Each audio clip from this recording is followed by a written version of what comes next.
What's up, everybody? Welcome to another episode of Lombardi Time Brews, where I'm your host, John Del Rey.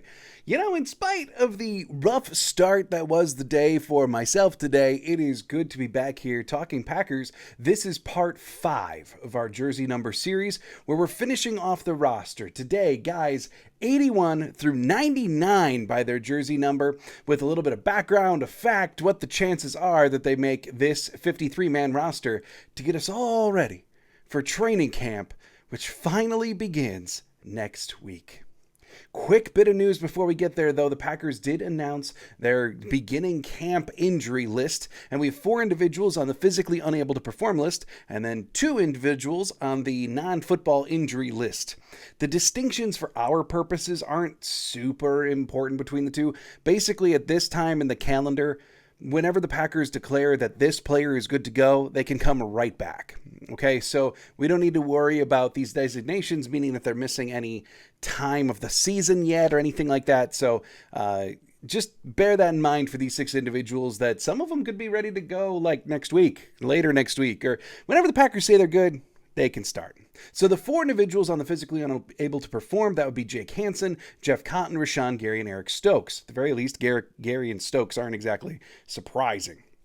On the NFI list, we have Cameron McDonald, UDFA, and Grant Dubose, a 7th-round pick from this year.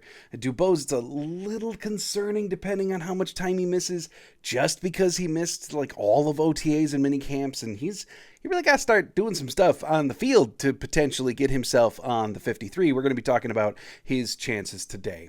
Also, one last reminder for you, starting next week, I will do something on Monday for the shareholder meeting, and then for the next few weeks, the content schedule, I guess you should say, matches up with the training camp schedule. So I'm going to be going to every training camp practice. I will then be putting out an episode after said training camp practice, but my schedule for the next few weeks is going to follow the camp practices. Okay, so just bear that in mind. We're going to deviate for a little bit from the usual Monday, Wednesday, Friday thing that we've been doing for quite a while now.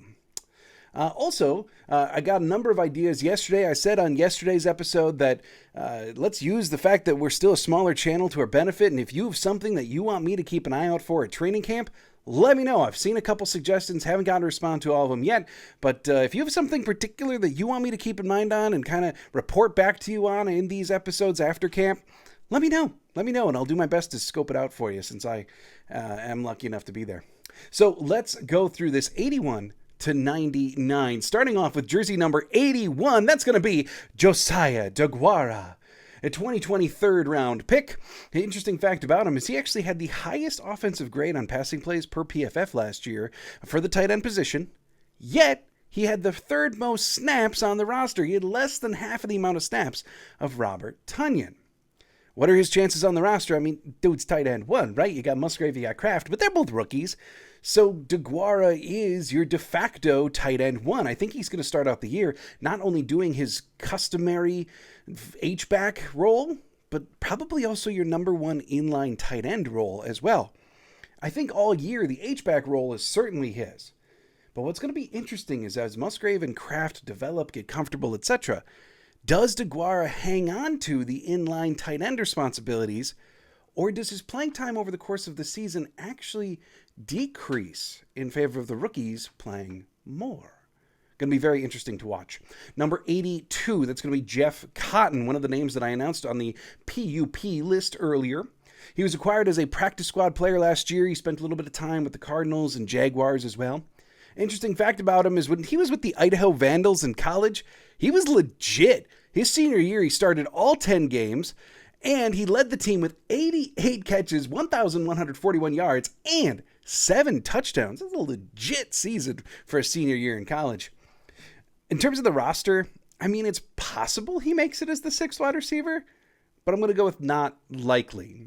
I mean, he's probably in the conversation. We've seen him throughout the course of the offseason doing a number of practices, like the unofficial practices that the players have held in California and other beautiful locations, right? And that's normally been like Jordan Love, Watson's been there, Dobbs has been there, Jones, etc. And we've always kind of seen Jeff Cotton there too, and it's not going to lie to you, it's always felt a little bit like one of these things is not like the other, when he's there with all of the other guys, but look, he's got a chance, but you got to believe that he's probably going to have to hurdle this year's 7th-round pick, Grant Dubose. Malik Heath has made a ton of waves at OTAs. There's Bo Melton in there as well, who we talked about yesterday. So Cotton is kind of in that mix of a guy that could potentially be wide receiver 6, but he's not the first name that comes to mind, and he's going to have some real standout practices in camp to further himself in that conversation. Number 83, Samori Toure. 2022 7th-round pick from the University of Nebraska. Interesting fact about him is he actually broke one of Randy Moss's college records, which I thought was really cool. When he was at Montana in 2019, he posted 303 yards receiving against Southeast Louisiana, which broke the FCS playoff record for most yards in a single game, which was set by Randy Moss when he had 288 yards in 1996. Anytime you do anything better than Randy Moss at the wide receiver position, it deserves a little attention. What are his prospects? They're really good. I mean, he's part of the top 5 at wide receiver, right? Watson, Dobbs, Reed, Toure, Wicks, probably your top 5. I mean, he's in there, and he kind of earned his way there last year. Now, look, if you've been listening to me for any stretch of time, you know that I'm not necessarily the highest on Toure compared to other people. I very admittedly, I want the guy to succeed, but I just don't see the special traits that others seem to. I just don't. And I will not deny that no matter where he's been throughout the course of his football career, he has succeeded. He has put up numbers. To be frank, I'm just not quite sure what traits are allowing him to do that. But regardless of how I feel, the dude is part of the top 5. And he's been built up all offseason as like the next great wide receiver by the Packers coaches. Because they've talked about I think it was LaFleur as well as the wide receiver coach talking about who is that? All of a sudden he tacked on 8 to 10 pounds of muscle. He looks completely different. He's doing amazing things. Okay, good, great. My word of caution to you, though, is if you're riding high on that hype wave that the coaches have kind of developed for Samori over the course of the offseason, and this doesn't necessarily mean that it's not true, doesn't mean that they don't totally feel this way, but just keep in mind, last offseason, who was the guy that they did that for? Yeah, it was Tyler Davis, and then Tyler Davis had a pretty rough preseason, and I still made the team, still contributed greatly on special teams, but he didn't exactly break out from the tight end position, and they're saying some really similar things about Toure. So he's going to make the team, he'll be part of the rotation, but how much? I don't know. If you're a collector, I wouldn't necessarily sprint out and buy his rookie cards quite yet. Number 84, speaking of Tyler Davis, that would be the tight end. He was re-signed for a second year this offseason after originally being a Jaguar in 2020. His 344 special team snaps was the first 300 snap special team season by a tight end since 2013 when Ryan Taylor had 312. When I talk about Tyler Davis being like the leading snap getter for special teams last year, that wasn't necessarily an anomaly. He was pretty high in the rankings the year previous, too. And 300 snaps for a tight end on special teams, it's a big number. Look, I had to go back to 2013 to find the last one who had done it in Green Bay. Because of that, his roster prospects are strong. Is it possible that they still go, bring back Mercedes Lewis? Yeah, it's totally unlikely, but it's possible, right? Lewis doesn't have a different job yet. Or maybe they'll go get, a different veteran tight end because they want a vet in the room, in which case I think Tyler Davis is your first cut.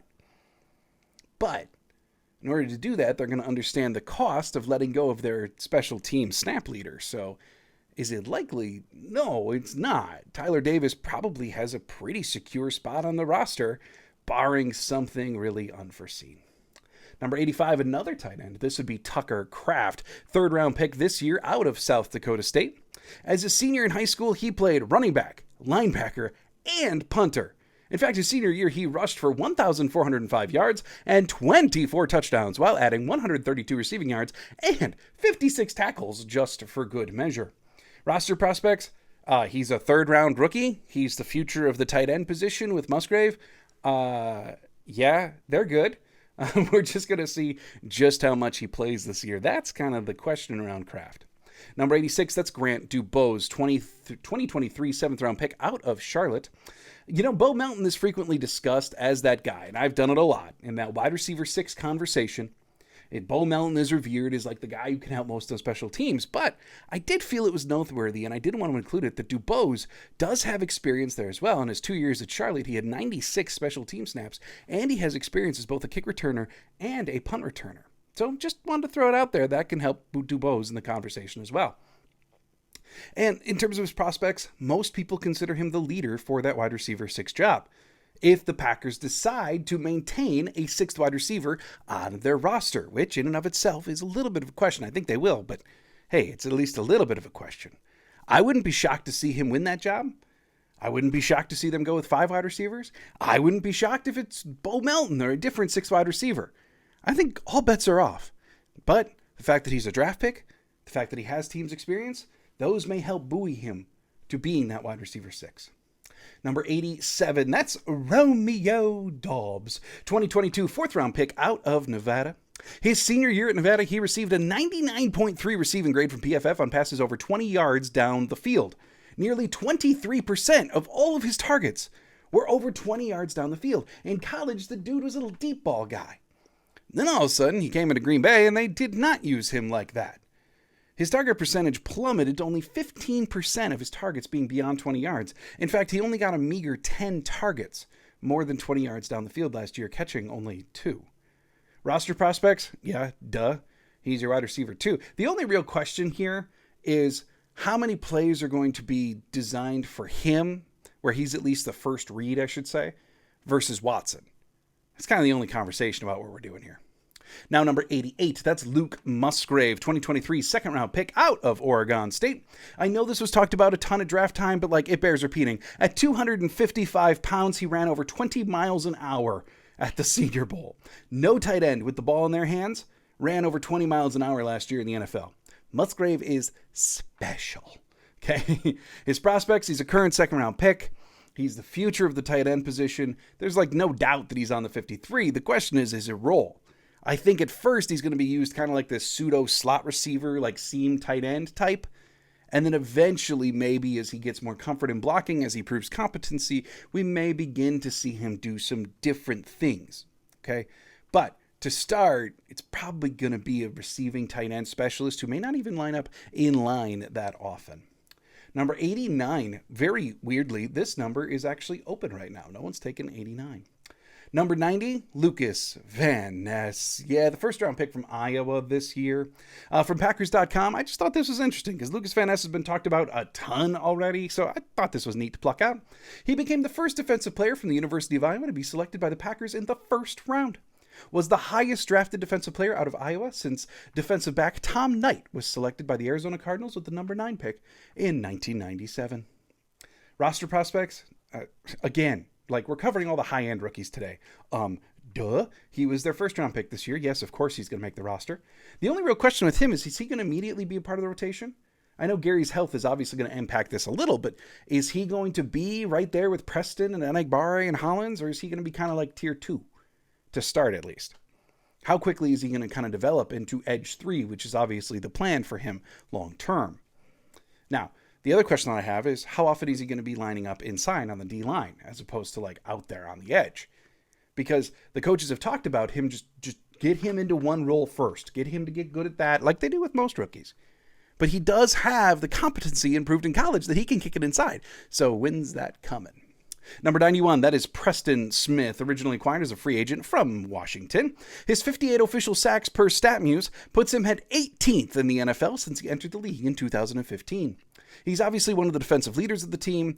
I believe he's got 2 years left on that contract before it may make some sense to extend, move on, whatever. But a lot of people are saying that it's just 1 year. I'm looking at it. I think it's going to be 2. I think he's here to stay for at least 2 years. Number 92, that is retired for Reggie White. No Packer will ever wear number 92 again. Number 93, that's TJ Slayton, 2021 5th-round pick from Florida. He and Adrian Amos were the only Packers to appear in every single game over the last 2 years, including the playoffs. His roster prospects, he looks to be the starting nose tackle this year in their base 3-4 defense. At minimum, he's one of their top 5 D-line. I've talked about this before, right? Clark, Wyatt, Slayton, Brooks, Wooden, and then for number 6, but he's firmly in that top 5. They're going to be looking for a breakout from him this year. He's obviously making it. Number 94, Carl Brooks, 6th round pick from Bowling Green this year, and I was shocked. I kid you not, shocked to learn this fact about Carl Brooks. He had the top run defense grade and overall defensive grade for all edges in college football last year per PFF. The top. The best. He was the best at run defense and overall defense for all edges in college football last year. Crazy.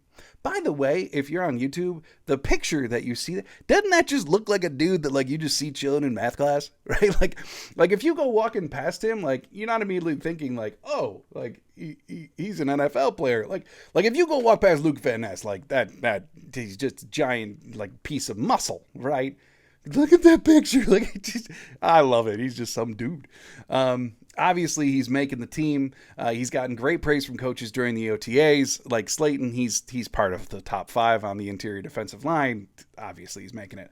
Number 95, that's Devontae Wyatt, 1st-round pick from last year out of the University of Georgia. Was one of only 2 rookie defensive linemen last year to record at least 1 sack, 1 forced fumble, and 3 QB hits. That came from stathead.com. Now, he came on strong toward the end of last year. He didn't get a ton of playing time. There were comments about, like, he needs to learn how to be a pro. Look, he was one of the more frustrating players last year because everyone knew that he was outperforming Lowry, Reed, the guys in front of him. But it didn't matter. For some reason, they continually didn't play him. It was one of the more head-scratching moves of the season last year. And now all of a sudden, those 2 are gone, and Wyatt's going to be a starter. Now we get to see what this guy can really do. He is a big part of their plan moving forward. Number 96, it's Kobe Wooden, 4th-round pick from Auburn.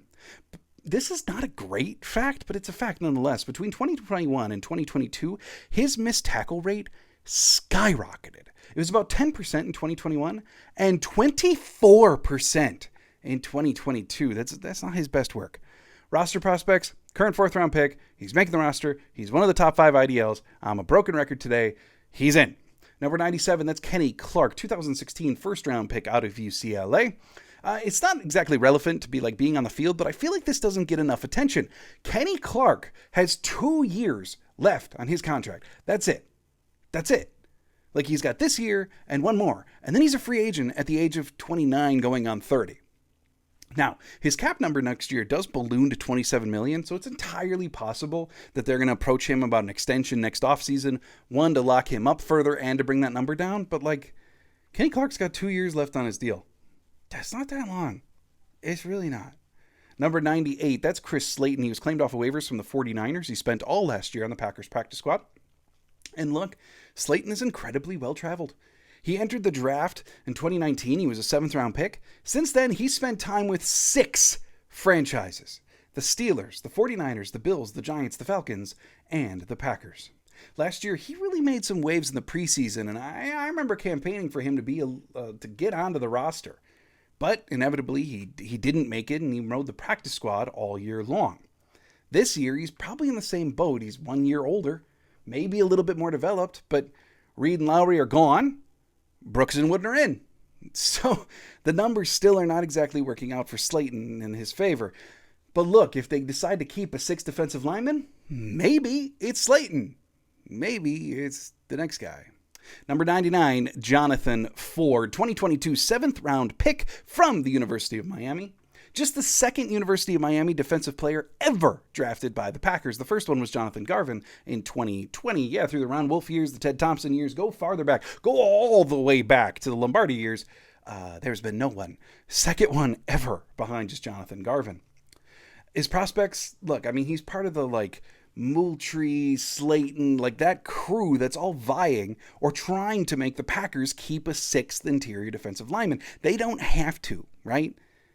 And all these guys are trying to make them keep that on the 53. Now, if you had to pick one of them to be the most likely to get onto the 53, it probably is Jonathan Ford. And I've got 3 reasons for that. 1, he was an actual Packers draft pick. The other 2 can't say that. Number 2, he's more of a nose tackle type. Like, he's a big body. versus Slayton. Look, they're all big bodies, but like Ford is the biggest of the big bodies in this regard, right? And that's where they're kind of short on the DL, is like those big bodies to absorb Gilbert Brown style blockers. Okay. And then last year he was on the 53 all year, inactive for every single game, but still they kept a 7th round pick on the 53 all year and then never activated him. Why would you do that unless you think he's going to get poached by somebody else, or you're really looking to keep him to increase his skill set, to make sure that he's a part of your future? So if they're going to keep a 6th IDL, money is on Jonathan Ford. That's it, folks. That's the entire Packers roster. All week we covered numbers 1 through 99.